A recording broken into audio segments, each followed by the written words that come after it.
Welcome to the third part of What If Persindia Was in IRL 1816. So last time we head out with, World War II. We were left this. Go watch the last episode. Yeah, let's get started. Now, because for some reason I forgot this, obviously, the Germans are going to overrun the Persindian puppet state in the Netherlands, who is obviously going to capitulate pretty quickly. Then on the Central Asian front, Russia is going to push Caspia even more up to like DC. I forgot the name, but yeah, they're going to basically push them out here. Now with the superior Persindian Navy, Persindia do manage to land in Japan, though it is not without great cost, but person use the manpower, so they don't really care. Also, China is joining with this invasion, so yeah, Japan is cooked. In Africa, the Persindian decides to go up to the Nile,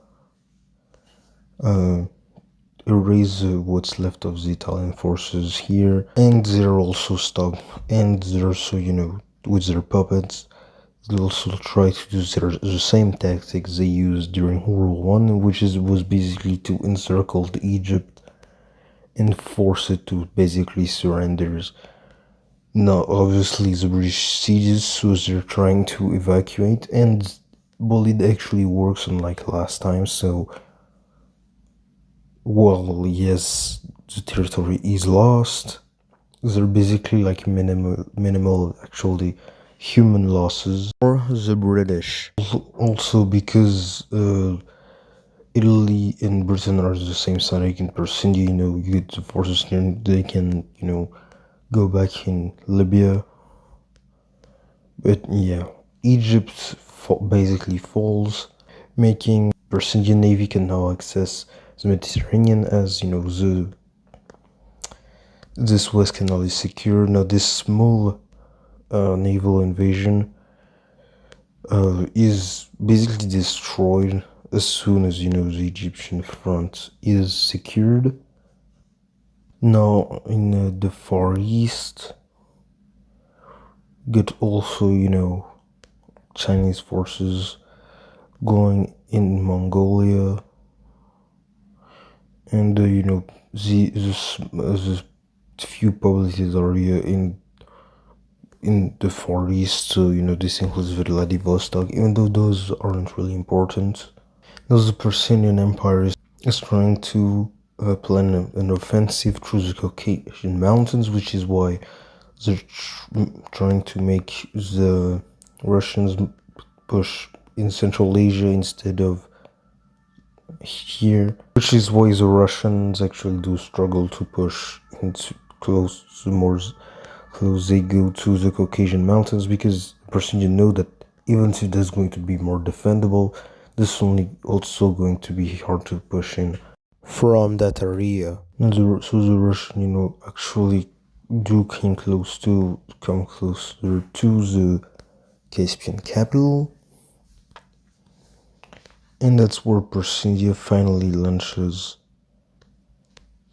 their operation, arriving around the Caucasian Mountains, close landing in Crimea, and helping their puppet state region. Now, while they do try to make the Ottomans join their side,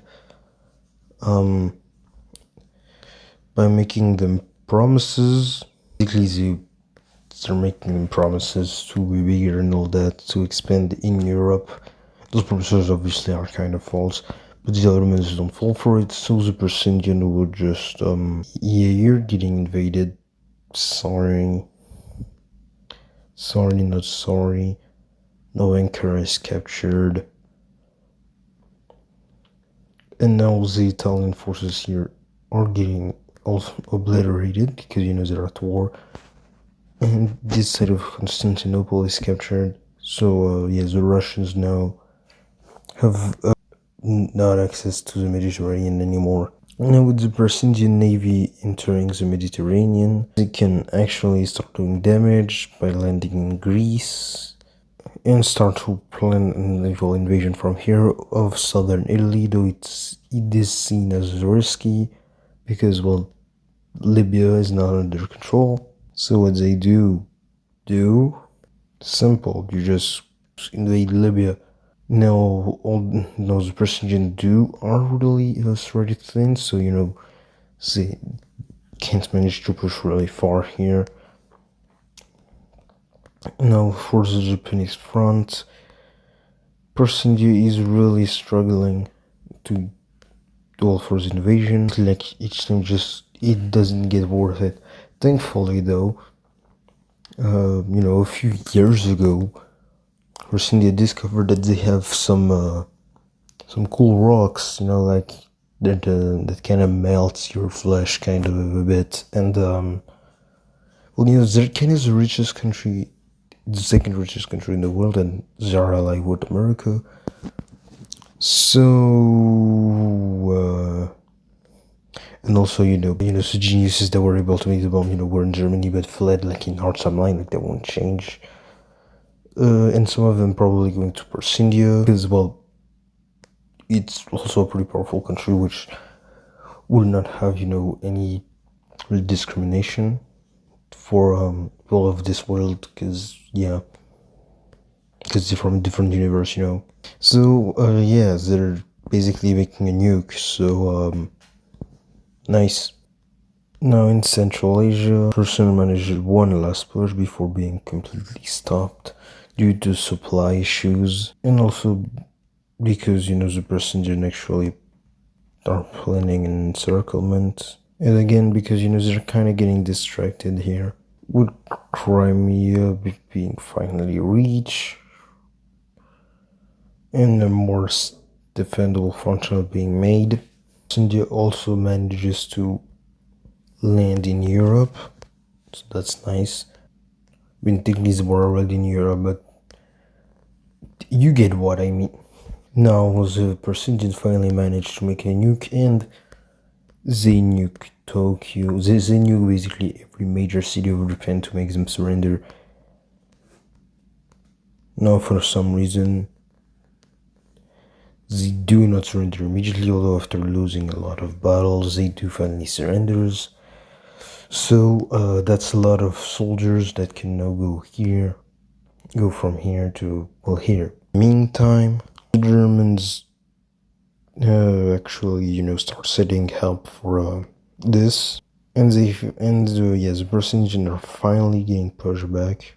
With, the Axis actually managing to now do something about Persian advancement, with Britain also basically annihilating the Hibernian rebellion. Now the Russians are still managing to push here at some point because they kind of don't care about manpower too. That's becoming dangerous for the Persian, although thankfully their Chinese ally is here to save their asses. Now that they basically done their mission in the Far East, coming in and threatening an encirclement with, the northern Persindian Caspian army. Also the Persindian sending a bit of reinforcement to manage a pushback, with the Chinese barely managing the encirclement, which is causing a lot of supply issue. And yeah, those guys are slowly being squeezed out, although at some points they do manage to break out of it. Yeah, still a lot of people died here, so yeah, not really a victory. Especially, with famine eating Russia and all that, we see another revolution, another communist revolution. This will be, put out with German help. But actually, this would actually make the situation even worse. So, what would the Germans do? Is, being like, yeah, we always know you were kind of not like us, and betrays their allies. Because again, they still hate the Slavs because it's the same ideology. And what's an excuse like, yes, it's war weaker or something like that. They're still led by the Austrian painters. So yeah. Now, obviously, the Russian forces are trying to fight the Persindians, so they kind of can't do anything about it. But it's actually good news for the Persindian because that means they won't really have to worry about the Russian front anymore, which was huge and a pain to deal with. So there's a lot of soldiers saved. Soldiers from the Japanese front finally arrives, and let's say that they're doing their job pretty well, managing to re-enter Libya and go even further than before, making and also with the rest of the navy coming in, allowing for an invasion of southern Italy, which is quickly stopped around the south, but yeah, it's still an advancement. Now the Persian will try to invade Nigeria, and they will be stopped due to the huge population. Although, by making promises of independence, this doesn't really last. They won't respect their promises, but that's a detail. So, still continues their invasion in French Africa, although they do not invade Liberia because they don't want to be at war with the US for obvious reasons. And they finally enter the Spanish colonies. Now, the Persindians are obvious. Now, most of the Italian forces realize what the Persindian plan is. Since this is desert, they technically just have to just go up the coast here, and well, they basically won the African front. So the Italians are like, "Hey, Germany, can you help us?" But they're kind of busy, killing Slavs, aka Russians. So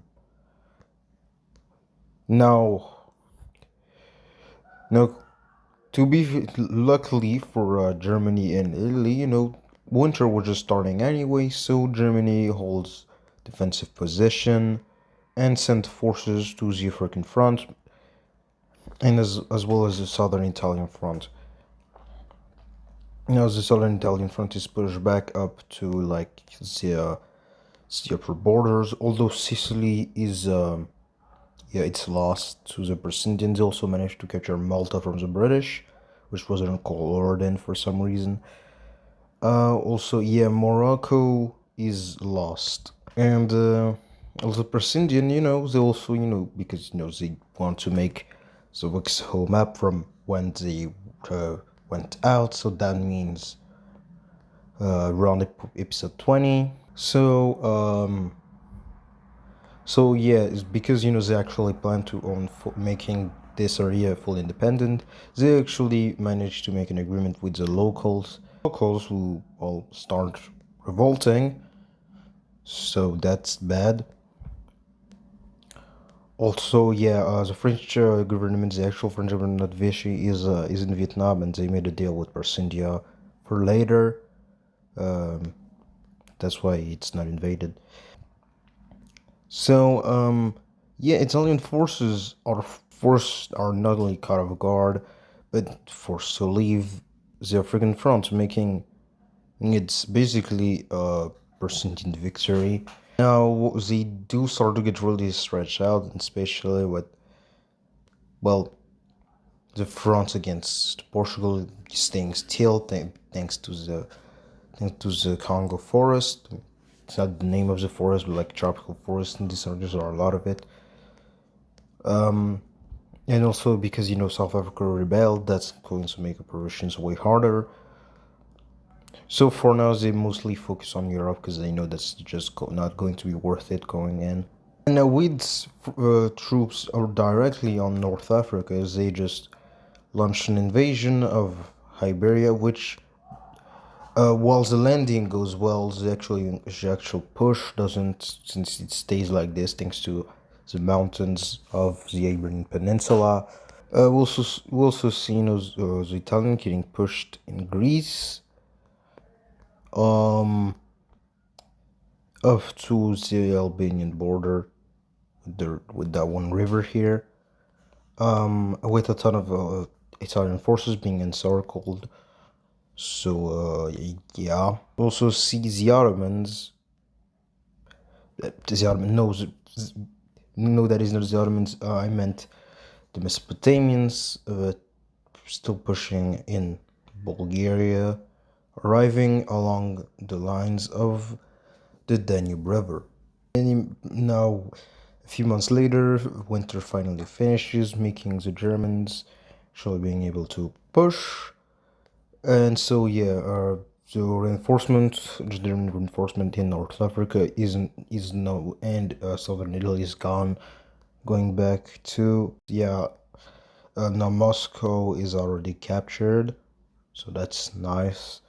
Those they don't have Stalingrad, who is like around here. So now the Persindian don't invade it on purpose. So the Russians can still kind of fight the Germans, and so they can both bleed out.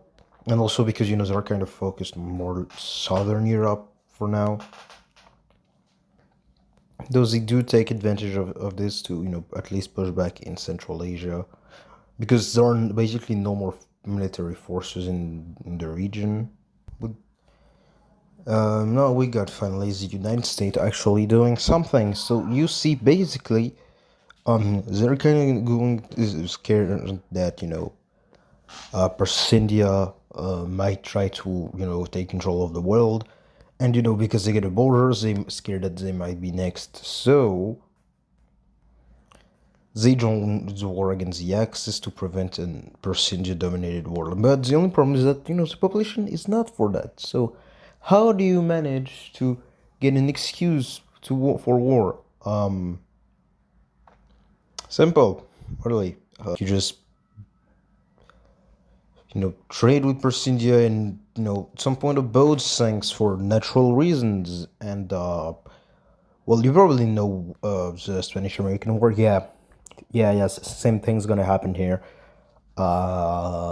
So yeah, that's bad. Now, when that happens, I wouldn't be surprised if the British are like, yeah, we kind of fucked up here. So they might actually just switch side, because the only reason they joined the Axis was to kill Persindia and prevent territories from going to the Axis. But like, since they lost, then basically just might do something right now. And so yeah, an invasion of northern France is launched. And the landing goes well, but like the actual pushing again doesn't, since they kind of get stuck here. The Americans are sending forces, and now it will take a while until they get to the Iberian Peninsula. Western France, they're coming, so the Persians are kind of happy, but also not. And they're happy because at least like right now they're really close to civil war.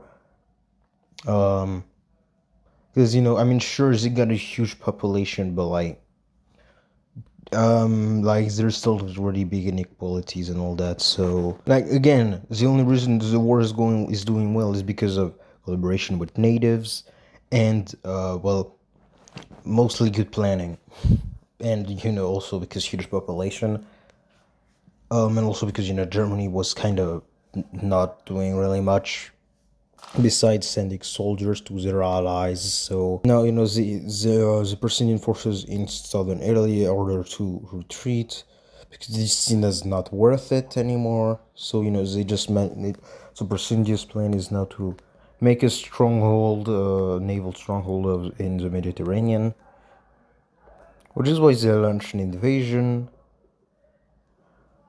of Sardinia and Corsica, which mostly, actually works. They also do try an invasion of those islands, which they only managed to capture one, but yeah, because, so the Navy kind of getting stretched out, although, again, is the Indian Ocean, there isn't really much. Now, for a moral boost, they actually plan an invasion of South Africa because they know it's going to be pretty easy. So, they take what is left in the Indian Ocean to make a small invasion. I mean, a small liberation campaign of South Africa, because, yes, they're getting liberated, am I right? Which campaigns which doesn't do that well, actually, especially with, the Portuguese actually invading here from the north. So overall, it ends mostly in a failure.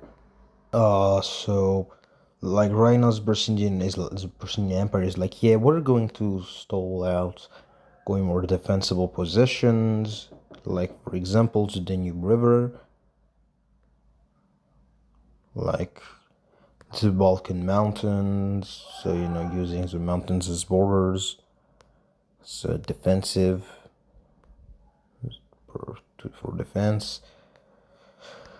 Also, yeah, so basically uses a lot of mostly defensive tactics to wait on the American arrival for a few months. And at some point, the Americans actually do arrive, launching first invasion of Iberia and then in France. Now, because, the British forces actually managed to stay, that means, that makes the British works easier. So, yeah, the Germans might actually be cooked because, they spent all of their things in the east because they were like, yeah, so those guys are allies. So now they kind of realized that was a bad plan. So they took forces here and sent them there, which allows for a kind of Russian pushback thing. I mean, it's mainly, the communists doing the pushback because, yeah, the civil war is also happening. I just didn't update it for some reason.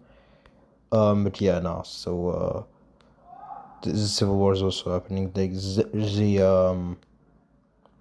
it's kind of everyone pushing the Germans, even the original government. The only problem is that they're not the one to capture Moscow. So they're trying to fight to capture Moscow, and then those guys want to keep Moscow and be the savior of Russia or some things.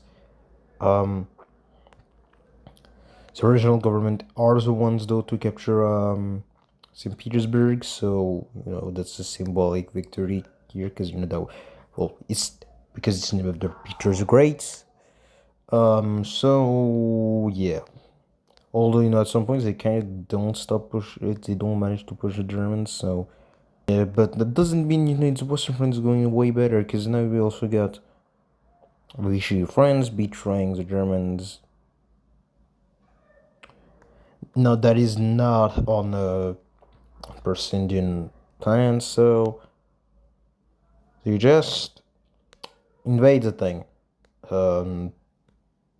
Yeah, and capture Vichy, and because again they made a pact with the original French government, so yeah, they kind of don't like that, and they obviously put the leader of the Free France movement, which also exists, just again, and they put him in charge, so yeah, he's in charge. Yeah, for France is in charge of France now, which is a good thing. Now the Americans and the forces and all that, they only managed to push mostly up to the Rhine, because it's a good defensive line, which also is good because that means a lot of German industries are captured. And the Persindian with British help launched an invasion in Netherlands, liberating it and liberating the puppet. Start pushing in North Germany and getting close to Hamburg.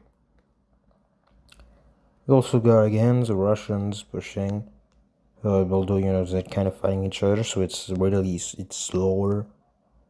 It's pretty slow. They're also fighting each other, so that is not really effective. Again, Hungary randomly, switch side, invade Germany, and also invade Romania, because why not? Like they say that they're doomed, and yeah, Germany doesn't have spirit forces to actually to do their invasion of Hungary. So the Palestinians took advantage of this to invade Romania, which I think was neutral. I should have maybe rewatched the second part before making the third. But yeah, I think they were neutral. Like Bulgaria also, I think they were neutral. I'm not sure though. Um, that doesn't. But like, that is not really with borders. So they do try to invade Hungary, but like Zara's like, what the hell, man? What are you doing? So they're kind of back down. But yeah, at some point, Persindia just drops a nuke on Berlin, and yeah, the dictator is dead. So this wacky scenario is finally over after like a 30-minute episode. I mean, that would have lasted in for filming it, but yeah, damn. Um, peace deal, I guess. Somehow, I don't even know what am I gonna do. Yeah, peace deal. This is a peace deal. I'm sorry. It looks ugly. I know some country colors are not exactly the same, because honestly, this is the last episode, so I didn't want to, really do exactly the same color. Although, if you will ask me for the map, I might just do the exact same color. But yeah, this is a peace deal. Okay, yeah, almost forgot things because honestly, like this is too wacky and all that. I that's why I wanted to stop here. I didn't even do the borders here. Oh my god! But yeah, yeah, this is a puppet of persindia. This managed to not get invaded. This is the Portuguese. This was given to France. This is the African Union. This is puppet, but not linked to so because I don't think there was anybody here. Same for those guys here. This is full independent. This is a puppet. I don't know if it follows the exact colors. This is a puppet of persindia, puppet of persindia, puppet of persindia. This is basically the farmers union. Puppet of persindia. Same border as with France, but it's not real France. Puppet of persindia, puppet of persindia. The old fascist government in Spain, Portugal. This is full independent, full independent, full independent. Honestly, I kind of just, yeah. I know the ending of this scenario kind of sucks, especially with how it started. But yeah, even I'm kind of, yeah. See you next time. See you Monday, cause this is vacation for me, so I might do video. So yeah, sorry for this ending.